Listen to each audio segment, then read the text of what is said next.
Cartas pastorales y escritos por Monseñor Marcel Lefebvre. Prefacio. El padre Olagné, deseando publicar en las ediciones Fideliter las pocas cartas que dirigí a mis sacerdotes diocesanos en Dakar entre 1947 y 1962, y después a mis compañeros espiritanos entre 1962 a 1968, me pide algunas líneas de presentación. Reconozco que es un poco delicado hablar de los propios escritos, pero espero que los lectores de estas pocas páginas consideren que no son sino el resultado de la luz de la fe proyectada sobre los acontecimientos y las necesidades del apostolado, y del deseo de proteger la fe de sacerdotes y fieles y de consolidarla con las seducciones de este mundo. No dudo que nuestros sacerdotes y fieles de la fraternidad reconocerán en ellas una perfecta continuidad de pensamiento y acción bajo la influencia del Espíritu de verdad con inicial mayúscula. Esta perseverancia en la verdad de la fe produjo los mismos frutos tanto en Dakar, en la delegación apostólica y entre los padres del Espíritu Santo, como en la fraternidad sacerdotal San Pío X, que también tiene que enfrentarse a las mismas oposiciones cada vez más abiertas y violentas, según va invadiendo a la Iglesia el mal espíritu del concilio. Es el mismo combate que hoy lleva la fraternidad, por Jesucristo contra los anticristos.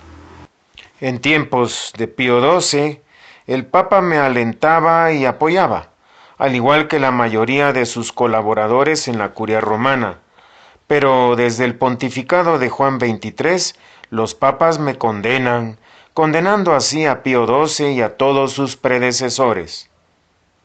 Semper idem era el lema del venerado cardenal Ottaviani. Sí, Dios no cambia.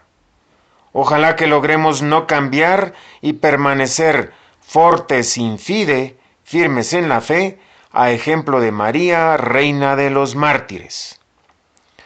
Ecón, 16 de junio de 1988. Firmado Arzobispo Marcel Lefebvre. Cartas y avisos a la diócesis de Dakar, 1947-1962. La ignorancia religiosa.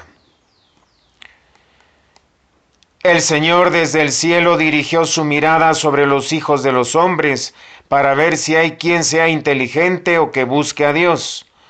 Todos se han desviado, a una se han vuelto inútiles. Salmo 13. Con estas palabras del salmista hacen eco las de San Pablo. Son inexcusables, porque habiendo conocido a Dios, no le glorificaron como a Dios ni le dieron gracias, antes bien se ofuscaron en sus razonamientos y su insensato corazón se entenebreció. Romanos 1:20. ¿Estas comprobaciones no son una grande realidad hoy día? ¿No es verdad que en nuestros días son muchos los que no se preocupan de Dios ni de las cosas del cielo, y muchos los que no conocen nada de la religión cristiana ni de los misterios de Cristo? Es más, es muy común ver a muchos bautizados que ignoran todo o casi todo de la religión y que son incapaces de rezar las oraciones más elementales. ¿Cuántos entre ellos, que tienen incluso diplomas universitarios, no saben distinguir la verdadera religión en la que han sido bautizados de las herejías o cultos inventados por los hombres? Aunque esta ignorancia se justifica con los que viven en un ambiente pagano y hacen loables esfuerzos para salir de él, es inexcusable para los que viven en un ambiente cristiano y tienen, con una cierta instrucción, todos los medios a su disposición para secundar a la sabiduría que hace del hombre una criatura verdaderamente creada a imagen de Dios.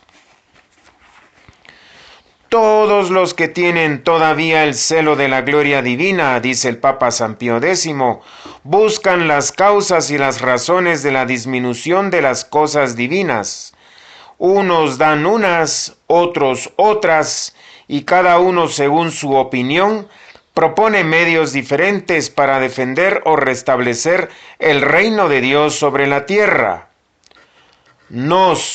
Sin desaprobar el resto, creemos que hay que adherir al juicio de los que atribuyen el relajamiento actual de las almas y su debilidad con los males tan graves que resultan, principalmente a la ignorancia de las cosas divinas. Es exactamente lo que Dios decía por boca del profeta Oseas. No hay más ciencia de Dios sobre la tierra. La calumnia, la mentira, el homicidio, el robo y el adulterio desbordan y la sangre sigue la sangre. He aquí por qué la tierra gemirá y todos los que la habitan serán debilitados. Oseas 4:1-3. ¿Cuántos se contentan con una instrucción religiosa recibida antes de los 11 años, edad en que todavía no se puede conocer perfectamente una ciencia profana? Aunque es cierto que la religión es natural al hombre y que la elevación del alma a Dios es fácil y espontánea, en la edad en que las pasiones aún no han oscurecido la inteligencia, sin embargo, es imposible adquirir en esta época de la vida la verdadera ciencia que funda la convicción y que permitirá resistir los asaltos interiores y exteriores del demonio y del mundo. ¿De qué crimen quizás serán culpables los padres que estiman inútil para los hijos continuar su instrucción religiosa más allá de la profesión de fe?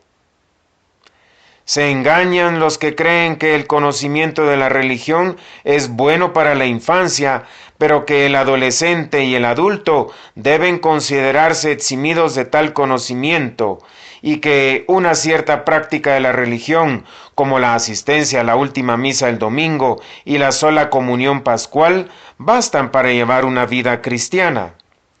No hemos de extrañarnos al ver cómo los cristianos que se limitan a practicar estrictamente lo mínimo que pide la Iglesia, viven en el mundo como gente sin fe ni moral. La voluntad extraviada y cegada por las malas pasiones, dice San Pío X, necesita un guía que le muestre el camino para hacerla entrar en los senderos de la justicia que cometió el error de abandonar. Ese guía no hay que buscarlo afuera, sino que nos ha sido dado por la naturaleza. Es nuestra inteligencia. Si le falta la verdadera luz, es decir, el conocimiento de las cosas divinas, sucederá la historia del ciego que conduce a otro ciego. Ambos caerán en el pozo. Lo peor es que muchas veces ocurre que el adolescente abandona toda práctica religiosa y acaba por dejar toda moral, con gran pena de los sacerdotes y religiosos que han intentado todo para mantener esas almas jóvenes en el camino del deber y de la salvación eterna. Desafortunadamente, si es verdad que ahora más que nunca los adultos se dejan cautivar y fascinar por todos los inventos de la ciencia moderna que arrastran al mundo a una actividad febril, y si es verdad que ahora más que nunca el espíritu de los hombres es atraído por todo lo que cautiva los sentidos, ¿cómo van a resistir ese atractivo los jóvenes si no tienen en el fondo de sus almas y de sus inteligencias una atracción más poderosa hacia Dios mediante un conocimiento más perfecto de las riquezas insondables de su misericordia, de su poder y de su amor infinito que nos ha manifestado al hacer de su divino Hijo nuestro hermano y nuestro alimento? En efecto, nuestro Señor nos enseña que La vida eterna consiste en el conocimiento de Dios y de su divino Hijo Jesucristo. Juan 17:1-3. ¿Vamos a perder la vida eterna por culpa de nuestra ignorancia de las cosas divinas, por seguir los atractivos de esta vida efímera y caduca? Entre los hombres de nuestro siglo vemos una inquietud enfermiza provocada por una actividad de los sentidos desproporcionada con las fuerzas físicas que Dios nos ha dado. La radio, el cine y, en general, los inventos modernos son en gran parte su causa. Serían un mal menor si supieran usarlos con moderación. Ahora bien, ¿no vemos, por el contrario, la precipitación y la avidez con que se tratan de alcanzar esas sensaciones e impresiones violentas? Las consecuencias se hacen sentir clarísimamente en la inteligencia que depende del sistema nervioso para su actividad. De este modo, los niños y los jóvenes muestran gran dificultad para mantener la atención continua en el estudio, y la gente grande muestra repugnancia a un trabajo intelectual continuado y a un esfuerzo de atención prolongado. ¿Qué sucederá entonces cuando se trate de cuestiones religiosas donde los sentidos solo toman una mínima parte y en las que hay que elevarse a las realidades espirituales a base de las cosas sensibles? Con todo, ¿quién negará, dice el Papa Pío XI, que los hombres creados por Dios a su imagen y semejanza, teniendo su destino en Él, perfección infinita, y encontrándose en el seno de la abundancia, gracias a los actuales progresos materiales, hoy más que nunca se dan cuenta de la insuficiencia de los bienes terrenos para alcanzar la verdadera felicidad de los individuos y de los pueblos? Así, sienten más vivamente en sí esa aspiración a una perfección más elevada que el Creador ha puesto en el fondo de la naturaleza razonable. ¿Qué debemos hacer para satisfacer la aspiración generosa hacia Dios y las realidades eternas y remediar la ignorancia de Dios y de los misterios divinos? Primero, tener el deseo de adquirir la verdadera sabiduría, el entendimiento de las cosas de Dios. Después, extraer esta ciencia de su verdadera fuente, que es la Iglesia, y finalmente y sobre todo, entregarnos a la oración, pues no basta que el sacerdote hable y escriba, sino que es necesario también escucharlo con un deseo sincero de instruirse. Hijo mío, dice el profeta, no te apoyes sobre tu propia inteligencia. Busca la sabiduría, mantén la instrucción, no la abandones, pues es tu vida. Hombres, a vosotros es a quienes grito. Escuchad, pues tengo que deciros cosas magníficas. Así es como exhorta a los fieles a escuchar su palabra y se pone como modelo. He deseado la sabiduría y se me ha concedido. La he indagado y la he buscado desde mi juventud. Cuidado con ahogar en nosotros y sobre todo en las almas de los niños el deseo de conocer y amar a Dios que está dentro de todo ser humano, según estas palabras de San Agustín. Nos hiciste para ti, Señor, y nuestro corazón estará inquieto hasta que descanse en ti. Como el siervo sediento desea alcanzar la fuente donde podrá apagar su sed, vayamos nosotros también a la fuente de la sabiduría. Ahora bien, toda sabiduría y toda ciencia están en nuestro Señor Jesucristo, el esplendor del Padre Celestial. De Él ya hablaba el Antiguo Testamento en estos términos. Venid a mí los que me deseáis y llenaos de mis frutos. El que me escucha no será confundido. Eclesiástico 24:30. Él mismo dice: mis ovejas oyen mi voz, y yo las conozco, y ellas me siguen. Y yo les doy la vida eterna. Juan 10, 27, 28. El que cree en mí, cree en el que me ha enviado. Juan 12, 44.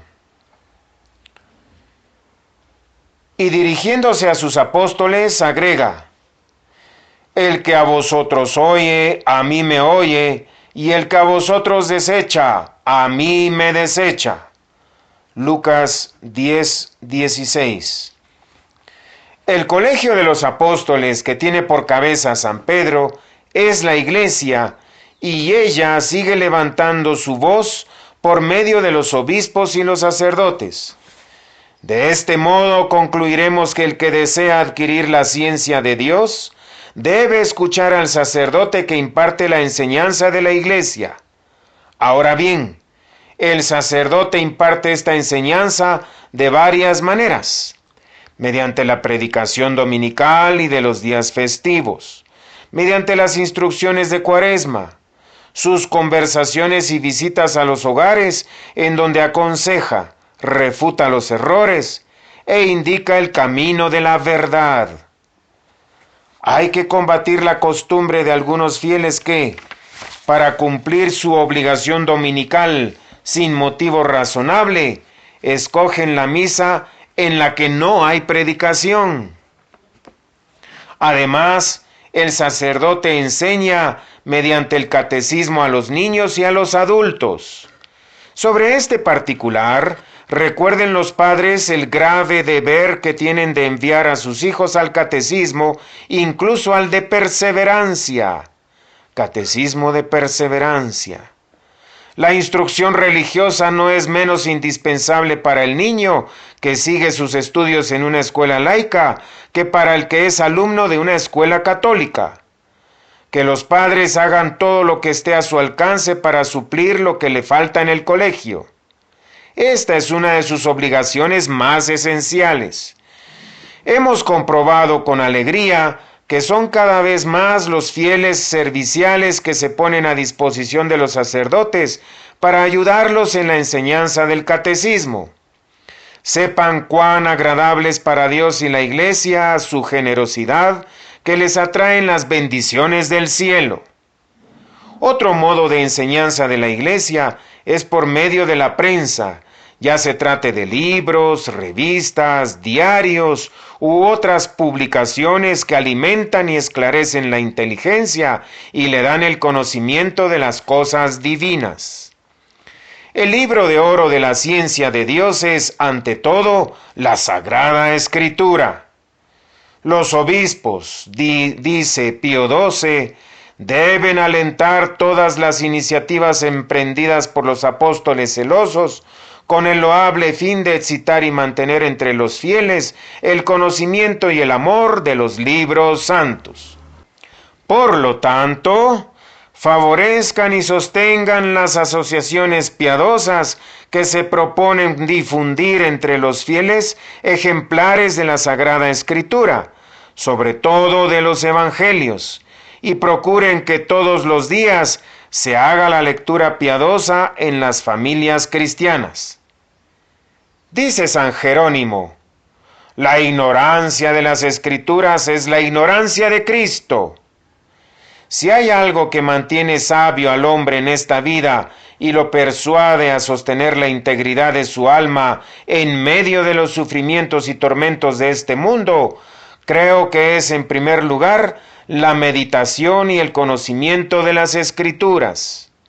Exhortamos de todo corazón a nuestros fieles a adquirir la excelente costumbre, aconsejada por nuestro Santo Padre el Papa, de leer en familia algunos párrafos escogidos de estos libros inspirados.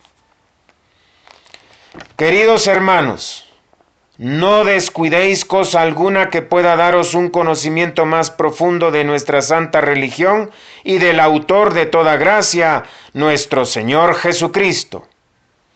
qué fuerza y qué consuelo, qué esperanza en las tribulaciones y en las pruebas, y qué fe cristiana que nos lleva ya a las realidades eternas.